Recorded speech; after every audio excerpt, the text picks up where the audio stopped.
Ang aklat na pinamagatang The Servant Who Rules, na sinulat ng isang bantog na pastor at author na si Ray Steadman, nilalaman ng aklat ng isang ilustrasyon.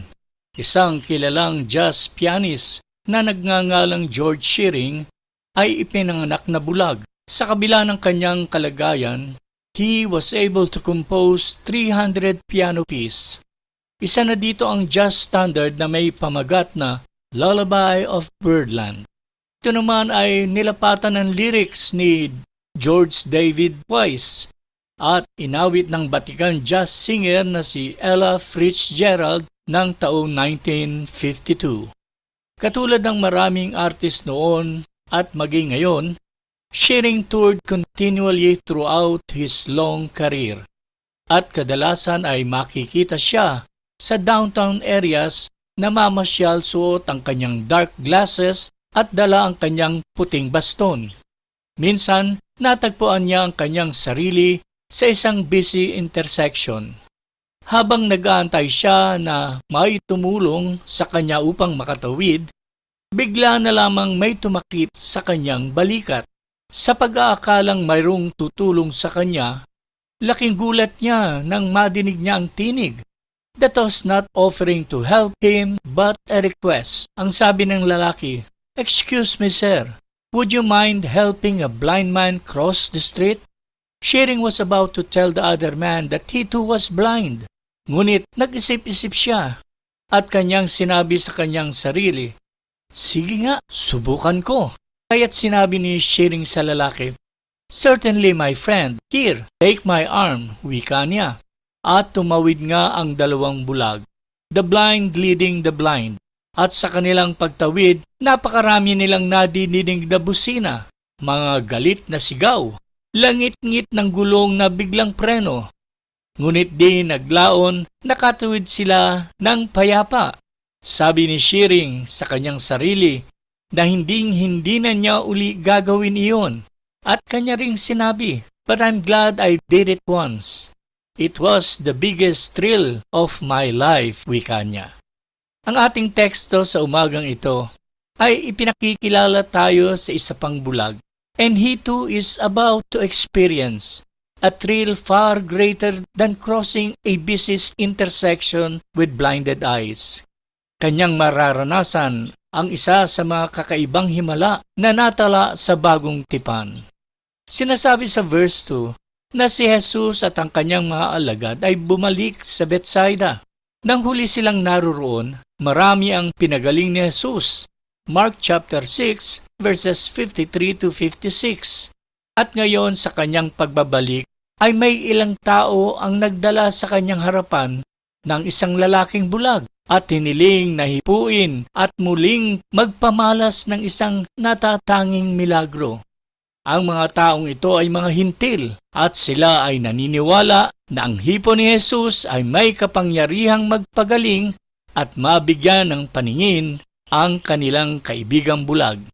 Ang hindi nila alam ay kaya ni Jesus na magpagaling at magmilagro sa pamamagitan lamang ng kanyang salita kung nanaisin niya. Sa ating pag-aaral ng bahaging ito, nang bigyan ng paningin ni Jesus ang bulag, mayroong pang higit na mahahalagang aral ang atin pang maaalaman. Ang karaniwang milagro na ginawa ni Jesus ay para sa kapakanan ng mga tao. Ngunit sa pagkakataong ito ay ginawa ni Jesus para sa kapakanan ng kanyang mga disciples at di lamang sa lalaking bulag. Matagal-tagal na rin pinakikita at itinuturo ni Jesus sa kanyang mga disciples na siya ang Mesiyas, ang Diyos sa katawang tao. Ngunit tulad ng ating napag-aralan dati, they fail to get the message. Sa kabila ng nakita nila nang paulit-ulit ang mga kamangha-mangha at imposibleng bagay na kanyang ginawa sa kanilang harapan. They just don't get it. Datapwat ang himalang ito ay nagpapakita ng paraan ng pagbubukas ng Diyos sa mga mata ng mga bulag sa espiritual na mga bagay. Ang himalang ito ay nagtuturo kung paano nagagawa ng Diyos na ang mga taong hindi makaunawa ng mga espiritual na katotohanan at kung paano ni Jesus matyagang gumagawa sa kanilang buhay, one step at a time, upang dalhin sila sa lugar na ganap na pagkaunawa. Kaya't sa ating pag-aaral ngayon, nais kong tanungin ko ang bawat isa sa inyo ng katanungan ni Jesus sa bulag, sa verse 3. Ano ang iyong nakikita? Ang inyong espiritual na paningin ba ay kasing linaw ng nararapat? Ang puso mo ba ay may sapat na pagkabatid kung sino si Jesus sa iyong buhay? Nauunawaan mo na ba kung papaano siya kumikilos sa iyong kalooban? Ang ating pag-aaral ng kaganapan sa ating teksto ay makakatulong upang ating makita ang ating present na kalalagayan kung sino si Jesus sa ating mga buhay. Kaya't hayaan ninyong ating eksaminin ang mga katotohanan at hakbang na ipinahahayag sa atin ng Panginoong Hesus sa pagbibigay ng paningin sa lalaking bulag at sa paksang ating aaralin. Ako'y naniniwala na may pag-asa, tulong at pagpapalang nakahanda para sa ating mga puso today. Again, our study has 3 major points. At ang unang mahalagang punto sa ating teksto ay makikita natin sa unang bahagi ng verse 23. Ang paghahanda para sa kanyang paggaling. Inakay niya ang bulag at dinala ito sa labas ng bayan. Ang unang bagay na ginawa ni Jesus nang baninig niya ang kahilingan ng ilang tao is to take this blind man by the hand. Ginawa ni Jesus ang kahilingan nila, ngunit nang kanyang hawakan siya by his hand, nothing happens. O, mayroon nga ba? Nothing took place as far as the crowd is concerned. Ngunit may isang napakalalim na naganap sa pangyayaring ito. Inalalaya ng Panginoong Hesus ang lalaking bulag by the hand at kanya itong inilabas ng bayan. Tulad ng kanyang ginawa sa lalaking bingi at pipi na natala sa Mark chapter 7 verses 31 to 37.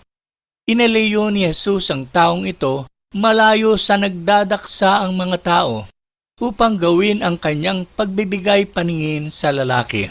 Now, I want every one of you to imagine and picture this in your minds. Habang hawak ni Jesus ang kamay ng bulag at ginagabayan niya siya sa kanyang paglalakad sa gitna ng mga makikipot na daan ng bayan, ang pag-iwas ni Jesus habang kanyang tanga ng kamay ng lalaki sa mga obstacle along the path.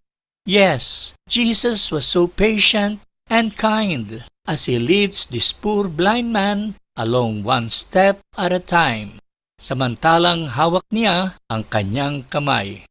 Tayong mga tao ay nakasanayan ng hawakan ng isa't isa, hindi sa hindi naaangkop na paraan, ngunit sa mga paraan na nagpapakita ng koneksyon sa pagitan natin.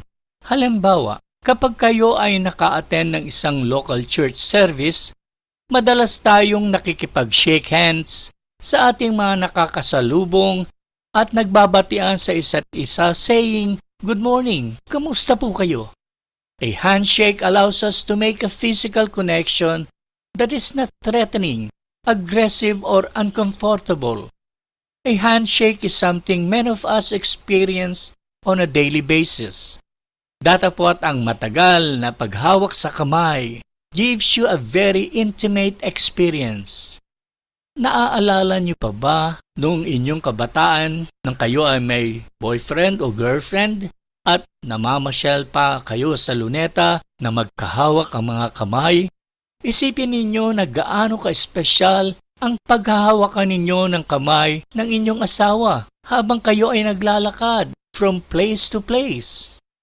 There is something intimate about that gesture that communicates far more than a simple hi. It's nice to meet you. Holding one's hands says, I care. Yan ang nakikita natin sa mga talatang ito. Hinawakan ni Jesus ang kamay ng taong ito at dinala siya sa lugar kung saan magaganap ang kanyang himala. Nakikita ko rito ang isang malinaw na larawan kung paano inakay ng Panginoon ang mga nawawala, bulag na makasalanan, at dinadala sila sa lugar ng kaligtasan. Hindi natin nadadama physically ang kanyang paghipo hanggang sa mabuksan ang ating mga nabulag na mga mata. Ngunit sa buong buhay natin, si Jesus ay gumagawa at umaakay sa atin upang dalhin tayo sa lugar ng pananampalatayang nakapagliligtas. Bawat pangyayari, bawat trahedya, at bawat pagpapala na ating pinagdadaanan ay hawak ng Panginoon ang iyo at ang aking kamay habang dinadala niya tayo sa kanyang sarili. Maaari mong paniwalaan ang gusto mong paniwalaan na kung paano ka makapapasok sa langit. Ngunit ako'y nakatitiyak na hindi tayo makararating sa Diyos ng mag-isa. Pagkat sa ating likas na kalagayan, tayo ay patay. Ephesians 2:1.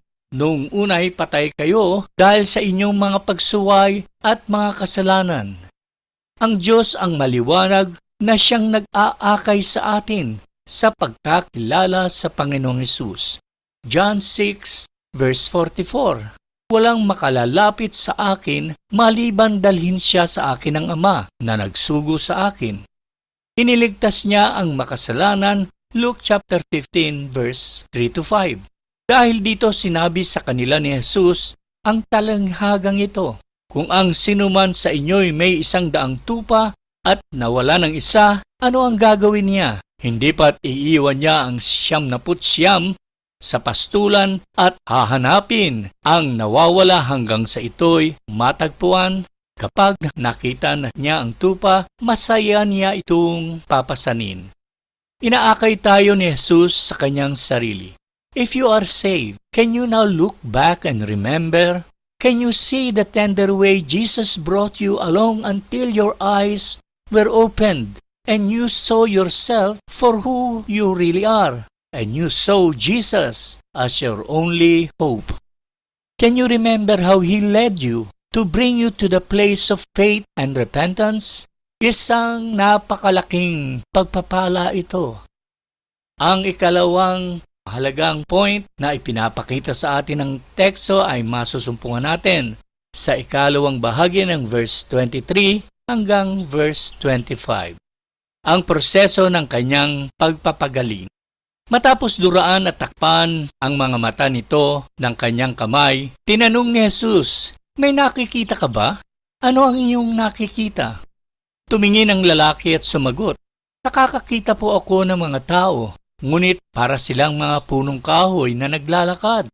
Muling inilagay ni Jesus ang kanyang mga kamay sa mga mata ng bulag. Sa pagkakataong ito, tumingin mabuti ang bulag. Nanumbalik ang kanyang paningin at nakakakita na siya ng malinaw. Ito ang natatanging himala ni Jesus, nakakaiba sa lahat ng mga himalang natala sa 4 Gospels.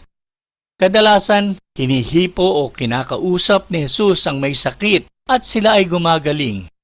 Dito, gumamit si Jesus ng 2 hakbang upang buksan ang mga bulag na mata ng taong ito. Ito ay patunay that we cannot put God in a box. Gumagawa siya sa bawat individual kung ano ang kanyang kaparaanan. Makatatlong beses bumuhay ng patay si Jesus, at ito ay sa iba't ibang kaparaanan. Hinipo niya ang kamay ng dalagitang anak ni Jairus. Hinipo niya ang stretcher na kinahihigaan ng bangkay ng anak ng babaeng balo. At tinawag niya si Lazarus na magbangon.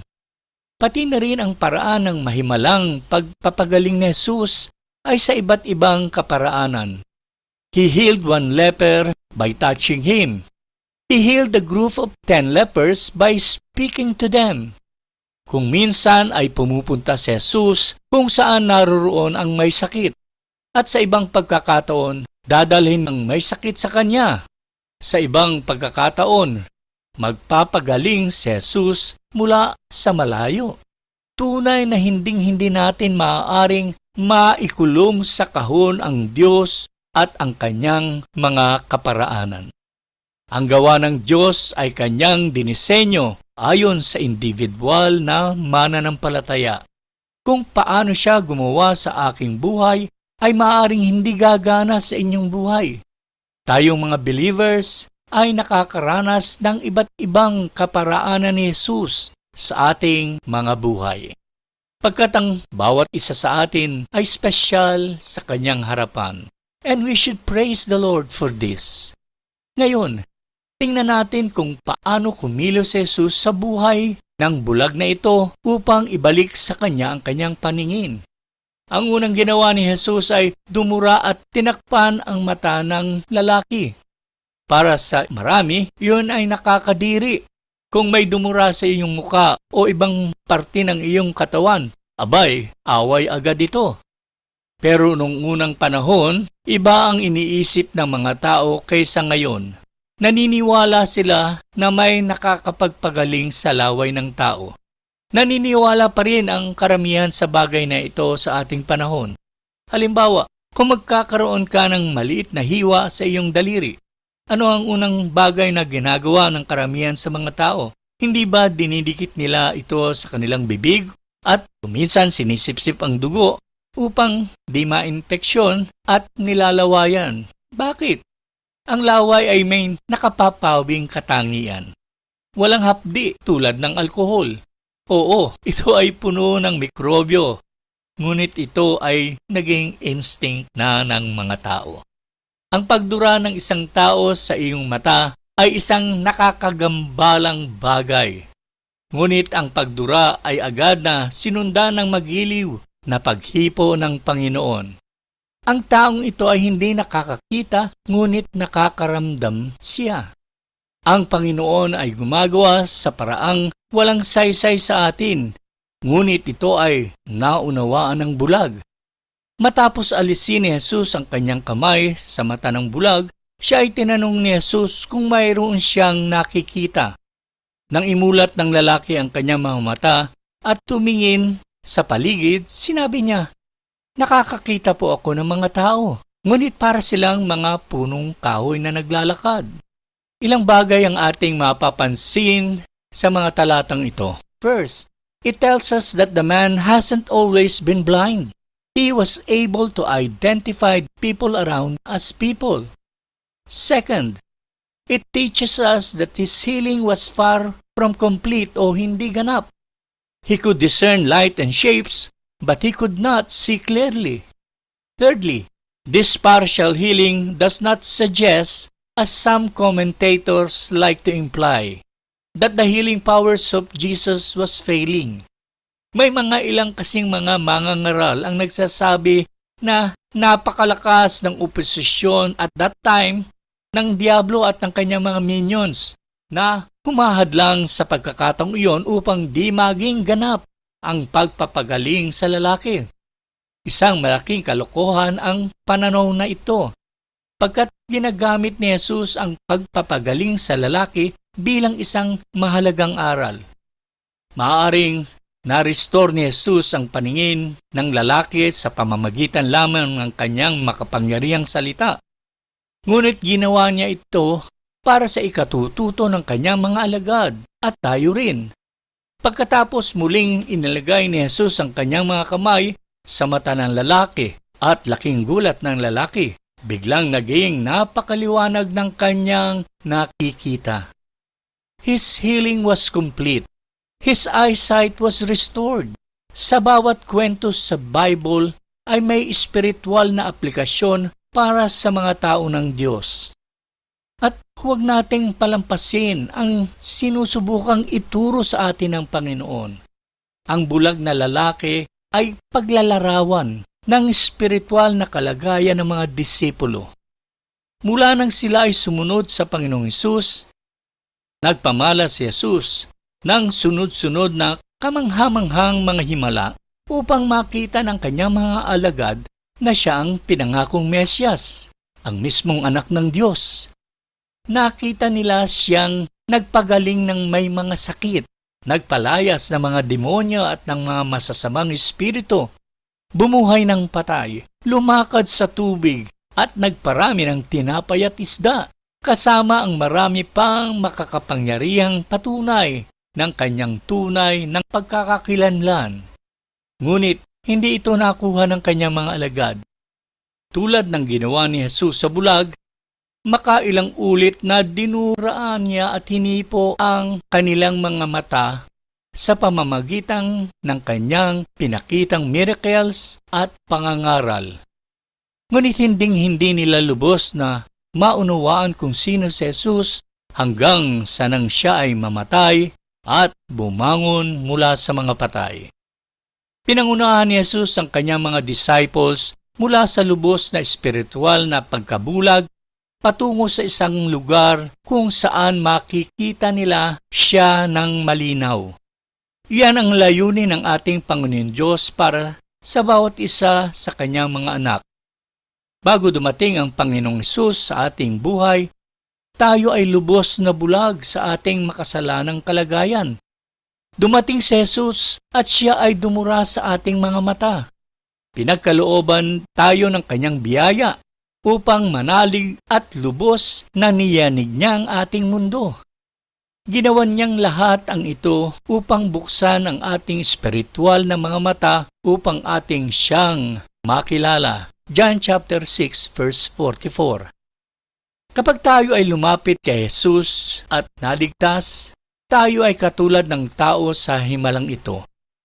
Nakakaaninag na tayo, ngunit hindi pa lubos na malinaw ang mga bagay na ating naaaninagan. Datapwat sa ating paglalaan ng mga oras sa kanyang salita at sa pananalangin, ang banal na espiritu ang patuloy na nagdi-develop ng ating mga spiritual sight. He causes us to grow in grace and in the knowledge of our Lord and Savior Jesus Christ. 2 Peter chapter 3 verse 18. God's goal is to conform our character to be more like Jesus. Romans 8:28-29 at ganun din sa Ephesians chapter 4 verses 13-15. Katulad pa rin tayo ng mga alagad, hindi ba? Napatunayan at naranasan na natin ang kanyang kapangyarihan sa atin sa mas maraming paraan kaysa masasabi natin. Ngunit kung minsan ay hindi pa rin natin ito lubos na naiintindihan. May the Lord help us to be not faithless but believing. John chapter 20 verse 27. At sinabi ni Jesus kay Tomas, huwag ka nang mag-aalinlangan pa, sa halip ay maniwala ka. Are you growing in the things of God? Is He leading you along one step at a time? Are you making progress in your knowledge of who Jesus is? We are not supposed to remain babies in Christ. We are challenged to grow in the things of the Lord. 1 Peter 2:2. Gaya ng sanggol, kayo'y manabik sa dalisay na gatas na espiritual upang lumago kayo tungo sa kaligtasan. Nais ng Diyos na tayo ay magkaroon ng spiritual progress. Kapag hindi nangyayari ang bagay na yan sa inyo, something is terribly wrong. Maaari sa mga sandaling ito, mayroon na kapakikinig ng pag-aaral na ito at hindi pa nagtitiwala kay Jesus bilang Panginoon at personal niyang tagapagligtas. Nag-aantay ka pa na lubos mong maunawaan ang maraming katotohanan na tinuturo ng Bible. Kaibigan, lubos mo lang mauunawaan ang mga kapahayagan ng salita ng Diyos kung si Jesus ay bahagi na ng buhay mo. Bakit di ka pa lumapit kay Jesus by faith? Let Him take you where you are and lead you to where He wants you to be. Ang ikatlong main point sa ating teksto ay makikita natin sa verse 26.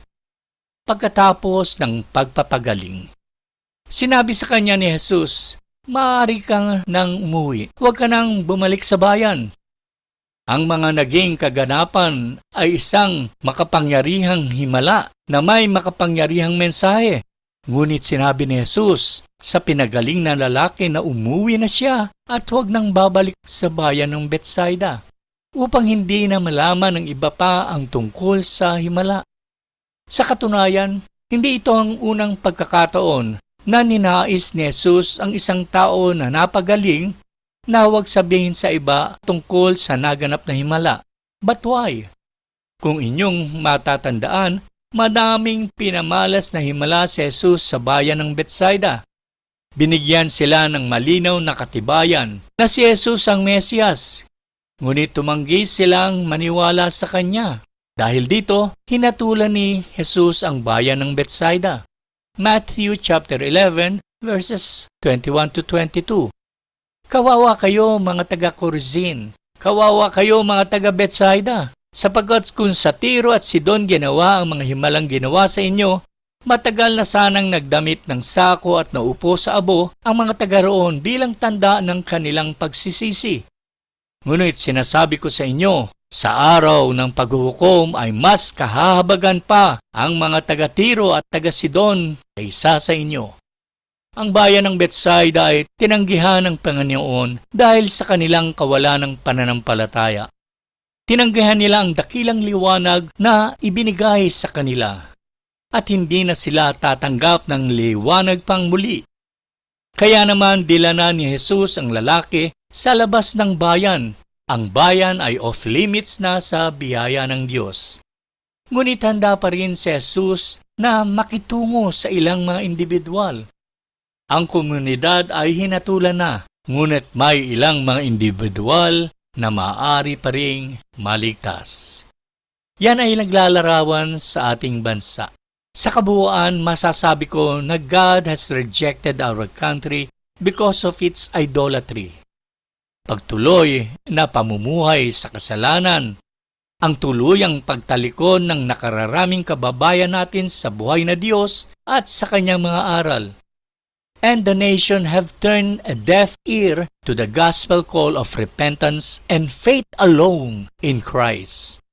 So just like Betsaida, I personally believe that God has abandoned our nation, kaya nga't pahirap ng pahirap ang ating bayan. However, God will still save, bless, and use individuals. Kaibigan, kung maririnig mo ang kanyang tinig at tatalima ka sa kanyang tawag, maliligtas ka sa hatol ng banal na Diyos sa iyong mga kasalanan. Yan ang pangako niya, Acts chapter 16, verse 31. He will not turn you away, John 6:37. Kung di ka tatalima sa tawag ni Jesus, there will come a day when He will call no more. He will abandon you to your choice and allow you to go straight to hell. Huwag hayaang mangyari iyon sa iyong buhay. Huwag hayaang matapos ang iyong kwento tulad ng sa Betsaida. Isaiah 55 verse 6. Hanapin mo si Yahweh habang siya'y matatagpuan. Manalangin ka sa Kanya habang siya'y malapit pa. Sa ating pagtatapos, nais kong mag-iwan sa inyo ng ilang mga katanungan. Ano ang nakikita mo? Nabuksan na ba ang mga mata ng iyong kaluluwa? Nakita mo ba ang iyong sarili bilang isang nawawalang makasalanan na patungo sa impyerno at si Jesucristo bilang iyong tanging pag-asa ng kaligtasan? Nakita mo na ba ang katotohanan na si Jesus ay namatay sa krus upang bayaran ang iyong mga kasalanan at siya ay muling nabuhay mula sa mga patay upang magbigay ng walang hanggang kaligtasan sa lahat ng magtitiwala sa Kanya? Nakita mo na ba ang katotohanan na kailangan mo ang isang tagapagligtas ngayon?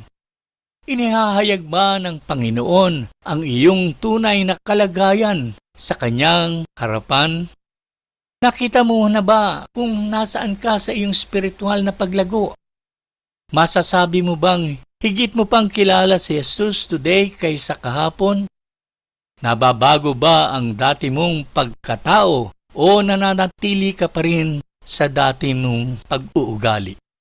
Ito muli ang inyong lingkod, Brother Ed. Ang masaganang biyaya at pagpapala ng Diyos ay patuloy na lumukob sa ating lahat ngayon at magpakailan paman.